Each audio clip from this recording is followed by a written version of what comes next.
Hey everybody, it's Dr. New with another edition of New Knows. Did you know that a diagnosis in infancy of eczema significantly increases that baby's risk of developing autism and ADHD? Look, we've known for a long time that eczema is associated with other atopic diseases like asthma and like allergic rhinitis, but we now know that eczema is also associated with autism and ADHD. Back in 2013, we had a study suggesting that the increased risk of a diagnosis of eczema in infancy would increase risk of autism by about 2.5-fold.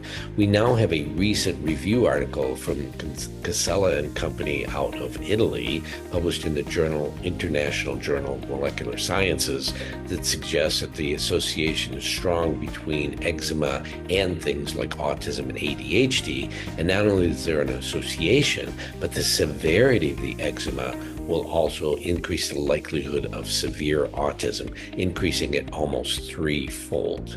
So why is that? Why would eczema and autism and ADHD have a link? Well, we know that autism and ADHD do have a foundation in brain inflammation. Well, it turns out that for starters, there are certain genetic similarities. So we know that a lot of kids on the spectrum have alterations in a gene called STAT6. They also have alterations in genes involved in the production of interleukin-6 and TNF-alpha. These are both inflammatory type cytokines. Well, it turns out kids with eczema frequently have the same genetic variation. So there's genetic correlation between the two.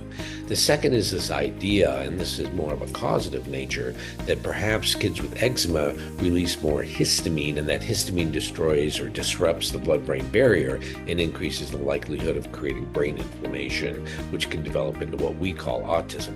The third thing is that there's evidence of autoimmune antibodies that are shared between eczema and autism and ADHD. And finally, this concept that one of the big risk factors for eczema is also a risk factor for autism, and that would be low levels of vitamin D in both mom and the infant. So we know there are correlations between the two physiologically, there are correlations between the two from a genetic point of view. So why wouldn't there be a correlation between those two disorders? Why does this matter? Well, it's really important that when you have an infant, if you see infants in your practice or you know infants, when you have an infant or a small child that has eczema, it may be time to be preventative and trying to prevent that from developing to something else. And also understand that the eczema is not a skin problem. Eczema is an issue with the immune responsiveness, and that child has an overactive immune system. So both autism as well as ADHD have this as an underlying mechanism. So remember this next time you see an infant, you're holding a baby, that baby has eczema. Maybe we should be having a chat with parents about what they can do to improve the outcome.